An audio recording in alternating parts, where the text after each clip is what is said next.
On a wind-brushed afternoon along the California coast, I adjusted the linen curtains in the lobby of Brooks Coastal Inn, pretending not to hear my mother call my sister our sunshine. The words floated through the hall like perfume sweet for everyone else, suffocating for me.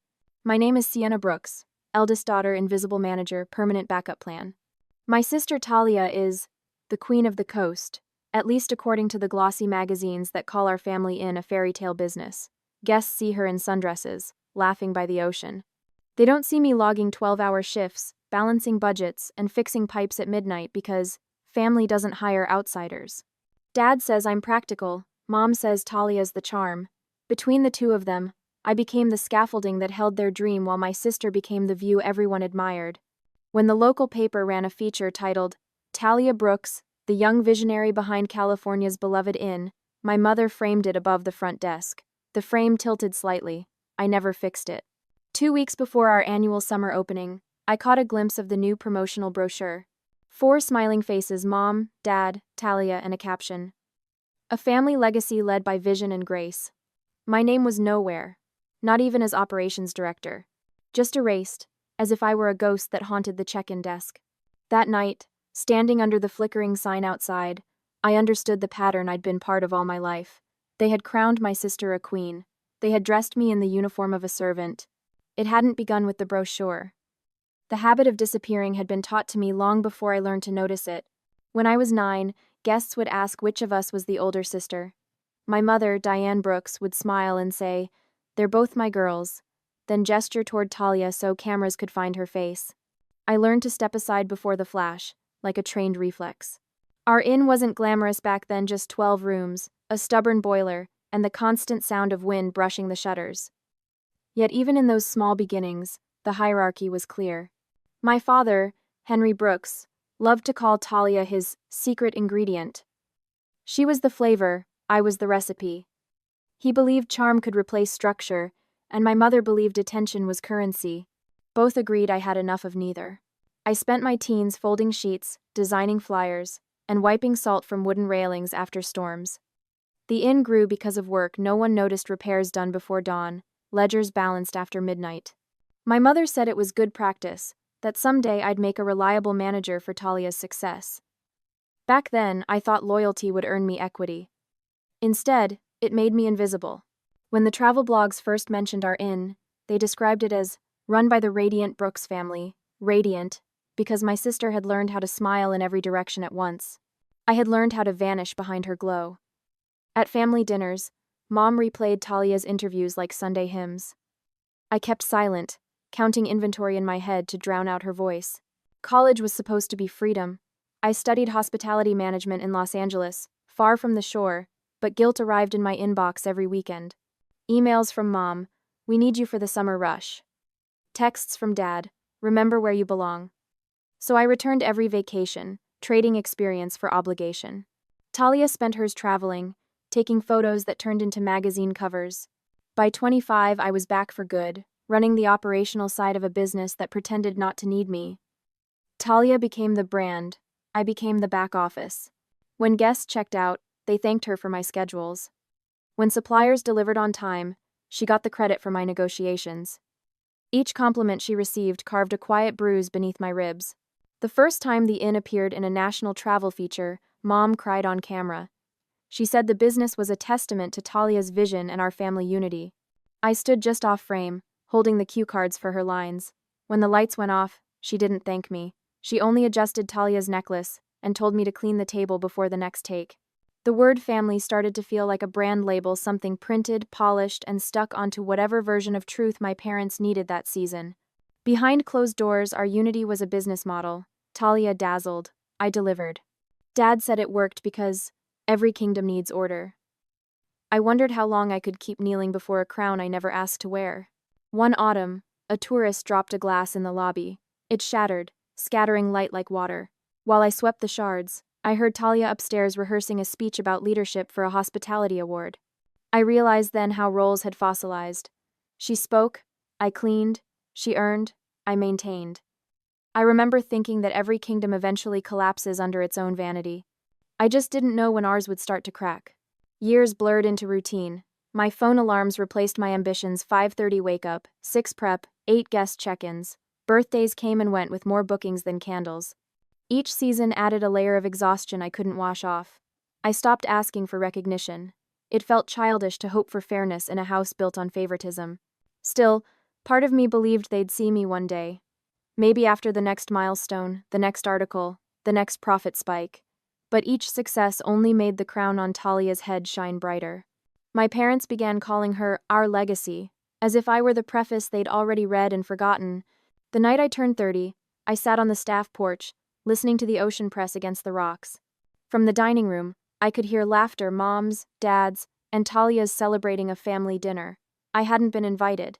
They must have assumed I'd be busy managing reservations. And I was. But something inside me shifted that night. The tide was changing, pulling back from the shore. I didn't know where it would lead, only that I couldn't stand still anymore. Morning light spilled through the glass doors of the inn, too bright for the tension it revealed.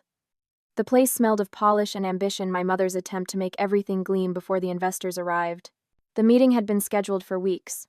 I had built every number in the presentation, crafted every chart, rehearsed the pitch until I could recite it backward. But the final version was no longer mine. When I opened the folder that morning, the first slide read, Visionary Founder, Sienna Brooks. I stood there, silent, feeling the quiet weight of repetition. It wasn't shock anymore, it was confirmation. My parents moved around me with the choreography of a show they'd performed too many times. Mom adjusted a vase, Dad tightened his tie. Neither noticed the missing name on the screen because, to them, it had never belonged there. When the investors arrived, they looked exactly like opportunity-pressed suits, calm voices, hands that never held labor. I guided them through the lobby, explaining guest retention rates and seasonal occupancy. They nodded politely, eyes sliding past me to find Talia's smile. She played her part perfectly. Her voice carried confidence that I had built for her, phrases she had taken from the notes I left on her desk. The Brooks family, she said, believes in hospitality that feels like home. I watched my own sentence light up the room and burn quietly inside me. When the applause came, it was soft and polite. Dad shook hands, Mom glowed, and Talia looked like she'd just won something sacred. I collected the empty cups when everyone left, just to have something to do with my hands. The only trace of my presence was the coffee stain on the tablecloth. That evening, I stayed in the office to update financial records. The numbers told the truth no one else would. 3 years of profit tied directly to the systems I had designed. Automation, vendor rotation, staff retention, the structure that made the inn scalable. Yet my name was nowhere. The tax filings listed Sienna Brooks, proprietor. The signature line where mine should have been was blank. When Mr. Grant, our operations advisor, walked in, he looked at the documents and frowned. You do all the work, he said quietly, scanning the ledger. But you're not listed anywhere. He didn't ask for permission. He printed an extra copy and folded it into my notebook. His eyes met mine, not pity, not surprise, just understanding. You might need this someday. I didn't answer. I just watched the printer spit out evidence of my erasure, page by page. Weeks later, the investors returned for dinner. They toasted to Talia's leadership, while I managed the seating, coordinated the kitchen, and resolved a plumbing issue behind the scenes. During dessert, one of them asked Mom how she balanced family and business. She said, "It's simple. We trust Talia completely." I could feel the room agree. I was the invisible proof of their illusion. After everyone left, I stayed behind to clean up the dining room. The leftover wine smelled like metal. On the counter lay the guest list for the expansion, signing 50 names, none of them mine. That was when I decided to stop pretending that fairness would arrive uninvited. The next morning, I wrote a letter to my parents. It wasn't angry, just clear. I wanted a formal contract that reflected my role and equity share. A signature, not gratitude. I slid the envelope under their office door and left for my shift. By noon, Mom had posted a photo on social media. Talia with the investors captioned, "A new chapter for our family legacy." My letter remained unopened on the desk behind her. At sunset, Dad found me at the reception counter. His expression carried both exhaustion and authority. He didn't mention the letter. He only said, "Family doesn't need paperwork." Then he walked away. I stayed still long after he left, my hands flat on the counter, feeling the grain of the wood dig into my skin. That surface had carried every welcome card, every key, every small victory I'd ever managed. But it would never carry my name. Later that night, I sat in my car outside the inn, the parking lot lit by a single flickering bulb. The document Grant had given me rested on the passenger seat. I unfolded it slowly, tracing the signatures that weren't mine. On the bottom, a note in small print caught my eye. All ownership rights reserved to the registered proprietor. That line had sealed my exclusion in ink. I didn't cry. I felt something colder resolve. There are moments when silence stops feeling virtuous and starts feeling complicit. That night, mine ended. I drafted a new letter, shorter than the first, one paragraph, one condition. Either I would receive an official share in writing, or I would walk away before the next season began. New arguments, new emotion, just a boundary. When I pressed send, the air around me felt lighter, like a door finally opening. I didn't expect them to agree. I only wanted the truth to have my signature on it. By the end of that week, silence had settled over the inn like a new kind of weather, uncomfortable but predictable. My email had gone unanswered. The only response to my ultimatum came from the way my parents avoided eye contact, as though acknowledgement might give it power. I started measuring time not by days, but by shifts: the morning crowd, the turnover, the late-night reports. Every motion felt mechanical, as if I were a ghost rehearsing the habits of the living. The guests still smiled, unaware that the woman behind the counter was already halfway gone. Mom's new priority was image control. She hosted a luncheon for local journalists to celebrate Talia's leadership. The press release used words like vision, resilience, and family values. My name, predictably, was absent. The photographs showed my mother's hand resting proudly on Talia's shoulder while my father stood behind them, smiling into a future I no longer belonged to. That night, I packed my office drawer. One folder, one pen, one set of keys. The sound of the drawer sliding shut felt final. When I stepped outside, the sea air carried the same chill it always had, but it no longer felt like home. For years, I had mistaken familiarity for belonging. The inn wasn't my home, it was my cage, built from routine and the illusion of purpose. A week later, Mr. Grant found me in the parking lot, my car trunk open, the back seat stacked with files. He didn't ask questions. He just looked at me with quiet recognition, the kind people reserve for those who finally stop pretending. "Leaving?" he asked softly. I nodded. He offered a small envelope. "For when you need proof of what you've done here," he said, then walked away without waiting for thanks. Inside the envelope were copies of contracts, payroll records, and email correspondence, every invisible thread I had woven to hold the business together. My signature missing from all of them, yet my fingerprints visible in every detail, evidence of a ghost's labor. I drove south without a destination, following the highway until the ocean disappeared behind cliffs. Every mile felt like unlearning a language I'd spoken my whole life. I rented a small apartment in San Luis Obispo, a studio with peeling paint and a window that faced the street instead of the sea. It wasn't beautiful, but it was mine. For the first time in years, I slept through the night. The quiet was heavy but honest. Weeks passed before the calls began. First Mom, then Dad, then Talia. Each message shared the same rhythm: confusion, accusation, denial. They couldn't comprehend the word enough. Mom said I was overreacting, Dad said I was abandoning family, and Talia said I was jealous. None of them said they were sorry. I didn't respond. I didn't need to. There's a freedom that comes with not explaining yourself to people who never listened. A few months later, I saw a post online. The inn had lost its 5-star rating after a failed health inspection. The caption on Talia's account called it temporary maintenance challenges. But the comments told a different story: staff leaving, guests complaining, disorganization spreading like rot through the brand that once gleamed so perfectly. I didn't feel satisfaction, just inevitability. You can't build stability on exploitation. Eventually, the foundation notices. I focused on rebuilding a life that didn't orbit their approval. I found a job managing operations for a small eco-lodge in Big Sur. The owner valued quiet efficiency over charisma. When he introduced me to the staff, he said, "This is Sienna. She's the reason this place runs." I almost didn't know how to respond. Gratitude felt foreign, almost suspicious. But over time, it began to feel natural. I learned that being seen doesn't require being showcased. One morning, months later, I received a letter in a handwriting I knew too well. Mom's. It wasn't an apology, it was an invitation. Family meeting at the inn, it said. We need to discuss the future. The word need carried the same entitlement it always had. I tore the envelope in half and threw it away. That night, I sat on the balcony of my apartment, watching the streetlights blink against the fog. For years, I had begged for recognition. Now I realized it was never recognition I needed. It was release. Walking away hadn't ruined me, it had rebuilt me. As the season changed, I drove past the coast again. The inn stood in the distance, smaller than I remembered, almost ordinary. The sign out front flickered, one letter dim. I slowed the car, not out of nostalgia, but closure. Inside those walls were the ghosts of a woman who mistook servitude for loyalty. She didn't exist anymore. I rolled down the window and let the salt air hit my face clean, cold, and honest. The ocean was still endless, but for the first time it didn't own me. Winter came quietly that year, though the news from the coast carried more noise than I expected. Word spread fast in small towns, especially when something built on perfection starts to crack. The Brooks Coastal Inn, once a polished landmark, had turned into a case study in mismanagement.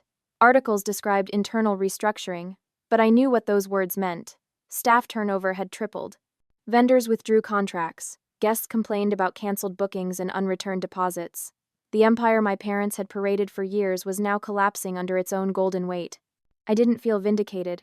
I felt detached, like watching a storm from behind glass. For so long, that place had defined me. Now it existed only as proof of what happens when a family mistakes control for love. A few former employees reached out quiet messages, thanking me for how I'd trained them, how things ran smoother when I was there. I replied politely, never mentioning that I was the reason systems had worked at all. Some truths didn't need repeating. By January, the inn's social media went silent. Talia's last post had been months earlier, a filtered photo captioned, "New Beginnings." The comments were full of sympathy and speculation. I didn't click read more. I didn't need to. Mom and Dad's names began to appear in local business reports under phrases like financial strain, liquidation plans, and asset review. They had sold their secondary property to cover debt. Even the sign outside the inn, once bright blue, had faded to gray. Grant called one evening, not for gossip but with quiet concern. "They're trying to reopen under new management," he said. His tone was careful, almost apologetic. They approached me for consultation. I told him he should do it. My voice surprised me. It wasn't bitter, just steady. The past no longer needed defending. Weeks later, an email arrived from my father. The subject line read, "A family request." I didn't open it immediately. When I did, it was shorter than I expected. "We're selling the inn. Thought you should know. Your mother isn't well. Talia moved to Los Angeles. We wish you peace." I reread the message twice, then deleted it. No anger, no joy, just a sense of symmetry. The story that had started with exclusion ended with absence. Sometimes justice doesn't arrive loudly. It settles like dust after everything has fallen apart. In Big Sur, the Eco Lodge flourished. The owner eventually promoted me to general manager. The work was honest, steady, structured, rewarding. Guests left with names remembered, not transactions processed. I built schedules that made sense, teams that trusted each other, a rhythm that didn't depend on favoritism. One afternoon, while updating reports, I received a message from a journalist who'd once covered my family's inn. She was writing a follow-up piece about its decline. "You are the operations manager, correct?" she asked. I paused before replying. "No," I wrote back. "Just someone who made sure things ran." When the article was published, it told the truth gently. It didn't mention me by name, but it described a business that had lost its foundation when it forgot who held it up. Reading it, I felt something unfamiliar: closure without bitterness. Months later, I drove down to the coast again. The property had been sold to an investment group, now renamed Marina Vista Retreat. Fresh paint covered the old sign, but the bones of the place were unmistakable. I parked across the street and watched as a new team arranged furniture in the lobby. They moved with quiet efficiency, the kind that had once been my language. Standing there, I realized the inn would live on, stripped of the history that had bound me to it. Maybe that was justice too, not erasure, but evolution. I never contacted my parents again. From mutual acquaintances, I learned Mom's health had worsened, and Dad had retired early. Talia's boutique firm in Los Angeles was struggling, its investors withdrawing. Each piece of news arrived like an echo, distant, hollow, fading. I didn't wish them harm. I simply didn't wish them anything at all. Life in Big Sur remained simple. Mornings smelled of pine and seaweed. I learned to enjoy coffee before sunrise, not because it was efficient, but because it was quiet. Sometimes guests would ask if I'd always lived near the ocean. I'd smile and say, "Long enough to know it never stays the same." The past no longer demanded my participation. One evening, as fog rolled over the cliffs, I thought about the version of myself who used to crave their approval. She had built an empire for them and called it love. She had mistaken usefulness for worth. But she also survived it, and that survival was its own revenge. Walking away hadn't just freed me. It had forced them to face a truth they'd spent decades avoiding. Without the person they dismissed, their kingdom had no keeper. That night, I closed the office early and stepped outside. The wind carried the same rhythm I'd once heard through cracked shutters on the coast, except now, it sounded like possibility. 2 years passed before the past found me again. It didn't come as memory, it came as an email from Mr. Grant, subject line simple. "They're asking for you." I stared at the screen, the words heavy and almost absurd. My family had gone silent for so long that I'd almost convinced myself they had dissolved entirely into the fog of my old life. Yet now, there they were again, not as ghosts, but as beggars of circumstance. The message explained everything. The investors who had bought the inn were suing for breach of contract. The Brooks name, once a badge of pride, had become a liability. The press was circling again, hungry for details about the family's downfall. And in the middle of it all, my parents, once so certain of their dominance, were desperate for a voice that could save them. They wanted me to testify, not against them, but for them. I read the line twice. "We hope you'll remember that we are family." For a moment, anger flickered, but it burned out quickly, replaced by a colder emotion: distance, family. That word had been a weapon in their hands, sharpened to cut me into obedience. They were not asking for reconciliation, they were asking for labor, one last time. Still, curiosity outweighed bitterness. I agreed to meet them, not to help, but to see. Closure, I told myself, comes dressed as confrontation. When I arrived at the coastal town, the air felt different, stripped of glamour. The inn, now renamed Marina Vista Retreat, stood under a new sign, freshly painted but soulless. Across the street, a small cafe had opened where our old supplier's shop used to be. The world had moved on. I met them inside a small law office near the pier.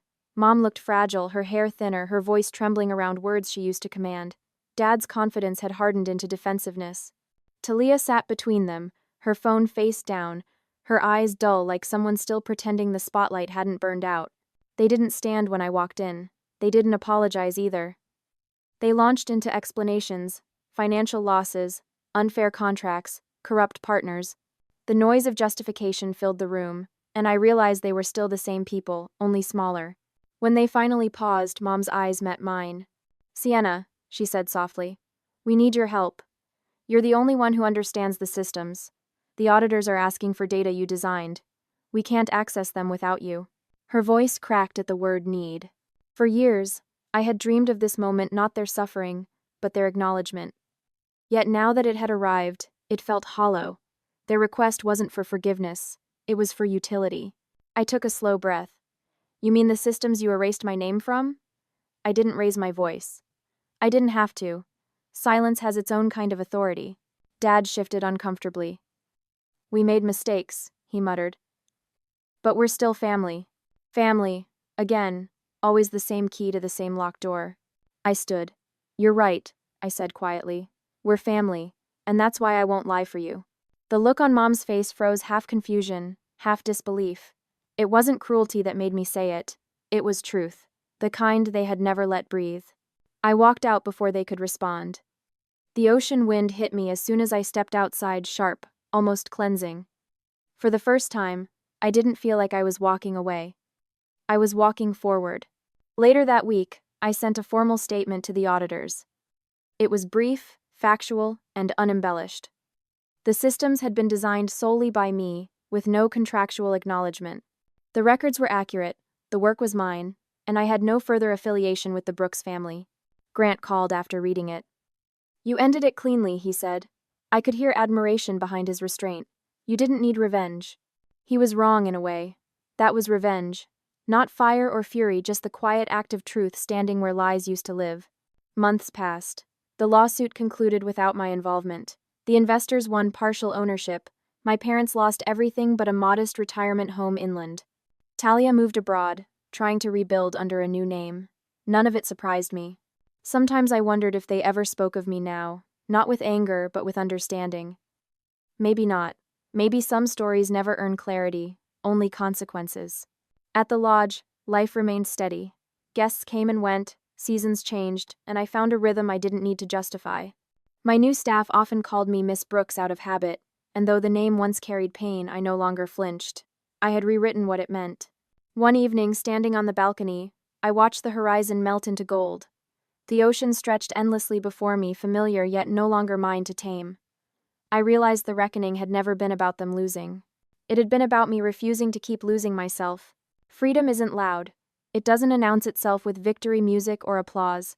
It arrives quietly, when you finally stop asking to be seen and start choosing to exist. The seasons blurred together until I stopped counting them. Time had softened its edges, and life had found a rhythm that no longer demanded explanation. The lodge in Big Sur had grown beyond what I'd ever imagined. Each morning began with the hush of ocean fog drifting over redwoods, and each evening ended with the low hum of waves against the cliffs. I worked because I loved the order of things, how intention could replace chaos, how quiet competence could rebuild what noise once destroyed. Guests came and went, carrying stories of their own heartbreaks and triumphs. Some left thank you notes tucked under coffee cups. Some sent postcards from faraway places. I kept a small box for them, not as proof of success, but as reminders that kindness had weight, even when unnoticed. Freedom, I learned, wasn't a place you arrived at. It was a habit, a choice repeated until it became truth. One spring morning, while preparing reports, I received a message from Grant. He was retiring. His note was short, written in the precise tone of someone who had learned the value of brevity. "You rebuilt what they broke, Sienna. Quietly but completely. That's legacy enough." I smiled reading it. Legacy. I had spent years chasing that word through other people's expectations. Now it existed in simpler forms: stability, honesty, peace. I didn't attend his farewell gathering. Instead, I hiked alone along the ridge trail above the Pacific. The air was cool and briny, the sky stretching in every direction. From that height, the ocean didn't look endless anymore. It looked balanced, expansive, yet finite. That was how freedom felt too. Sometimes I wondered what had become of my family, but only in the abstract way one wonders about old classmates' curiosity without ache. I no longer checked headlines or asked mutual acquaintances for updates. The distance between us had become sacred, a boundary too costly to cross again. One afternoon, a couple visiting from New York asked me if I'd always known this was the life I wanted. I thought about their question long after they left. The truth was, I hadn't known. I had only known what I didn't want: to live small in someone else's shadow, to beg for acknowledgement in a house that confused obedience with love. What I built now wasn't revenge. It was recovery. Forgiveness had once seemed like surrender, but standing there, surrounded by the rhythm of my own creation, I realized forgiveness was simply release, the refusal to let pain define the perimeter of your freedom. I forgave them in silence, not for their sake but for mine. Because resentment is still a tether, and I wanted to walk untethered. Years passed. The lodge earned recognition in a travel magazine. My team celebrated modestly with champagne and laughter. They toasted to the woman who ran the place with grace and fire. Their words landed softly, like rain on calm water. That night, I returned to my small apartment overlooking the cliffs. I sat by the window, the one that faced west, and watched the sky fold itself into dusk. The wind carried the scent of salt and eucalyptus.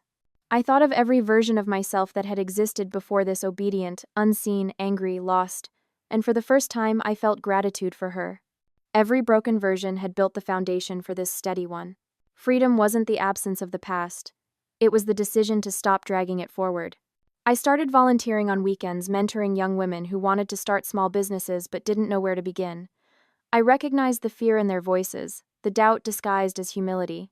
I told them what I wished someone had told me: you don't have to be chosen to matter. You just have to choose yourself. Some of them cried. Some simply nodded. All of them reminded me that healing multiplies when shared. On the anniversary of the day I walked away, I returned to the ocean. The shore had shifted again, as it always did. The waves erased and redrew the sand with each breath.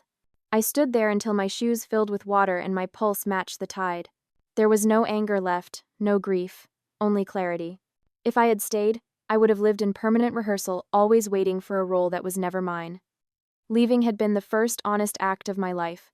Everything since had been the echo of that honesty. As the sun sank, I whispered, not as confession but as affirmation: I'm free. And for the first time, the wind didn't carry it away. It brought it back. Reflection, the lesson behind it all. People often think revenge is about destruction. But real revenge, the kind that lasts, is rebuilding yourself so completely that the ruins of your past can no longer find you. Freedom doesn't always roar. Sometimes it's quiet mornings, earned peace, and the ability to look at what once broke you and feel nothing but distance. If you're listening to this, maybe you've been someone's afterthought, someone's shadow. But let my story remind you, the moment you choose yourself, you stop waiting to be saved. You become your own salvation. If Sienna's story touched you, tell me in the comments what freedom means to you. Don't forget to like, share, and subscribe for more stories that remind you, walking away isn't the end, it's the beginning.